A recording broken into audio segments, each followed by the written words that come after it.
Brought to you by Agilus Diagnostics.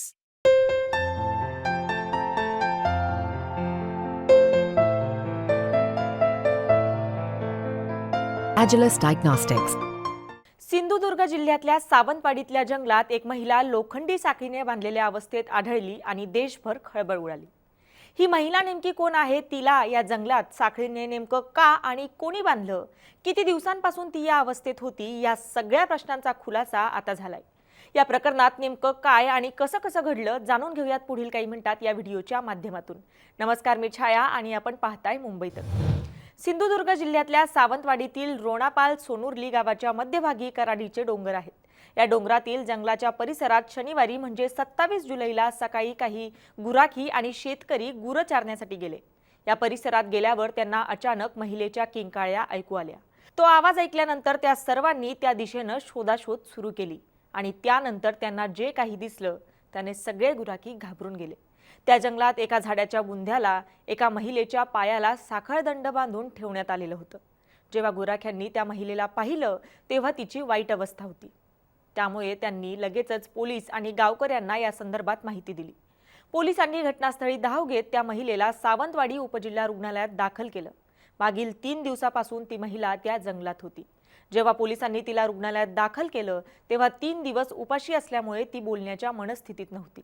आता तिची मनस्थिती सुधारल्यावर पोलिसांनी तिच्याशी बोलण्याचा प्रयत्न केला तेव्हा तिने इंग्रजीतून कागदावर जे काही लिहिलं त्याने पोलिसही हादरले। ललिता काईकुमार एस असं या महिलेचं नाव आहे। ती मूळ अमेरिकेची आहे, पण अनेक वर्षांपासून ती तामिळनाडूतच राहत होती। तिच्या आधार कार्डवर तामिळनाडूचाच पत्ता असल्याचंही पोलिसांनी सांगितलंय। तिच्या पतीने तिच्यावर अत्याचार करत तिला घातक आणि चुकीची औषधं दिली आणि या जंगलात बांधून ठेवलं अशी धक्कादायक माहिती तिने दिली आहे। अन्न न मिळाल्यामुळे ती विदेशी महिला अशक्त झाली आहे। त्यामुळे सिंधुदुर्ग पोलिसांनी तिला गोव्यातील बांबोळीच्या गोवा मेडिकल कॉलेजमध्ये उपचारासाठी दाखल केलंय। त्या ठिकाणी तिच्यावर सध्या उपचार सुरू आहे। तपासात महिलेजवळ मोबाईल आणि टॅब तसेच 31,000 रोख रुपये सापडलेत।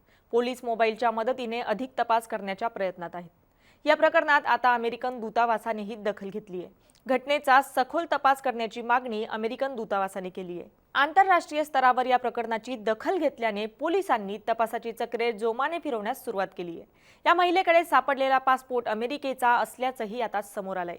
या संपूर्ण घटनेचा तपास करण्यासाठी पोलिसांची एक टीम तामिळनाडू तर दुसरी टीम गोव्यात रवाना झाली आहे।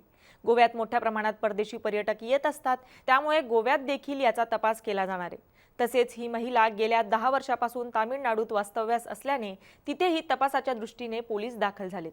या अमेरिकन महिलेच्या सुरुवातीच्या जबाबावरून तिच्या पतीविरोधात बांदा पोलीस स्थानकात गुन्हा दाखल करण्यात आलाय। या प्रकरणी तिच्या पतीविरोधात गुन्हा दाखल झाल्याने पतीला ताब्यात घेण्याचं मोठं आव्हान आता पोलिसांसमोर आहे।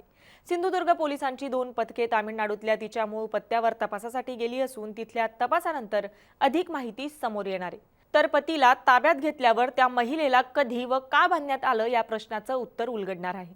मात्र तुम्हाला एकंदरीत या संपूर्ण प्रकरणाविषयी नेमकं काय वाटतं, आम्हाला कमेंट करून नक्की कळवा आणि मुंबई तकला जर आपण नवीन असाल तर मुंबई तकला सबस्क्राइब करायला विसरू नका। धन्यवाद।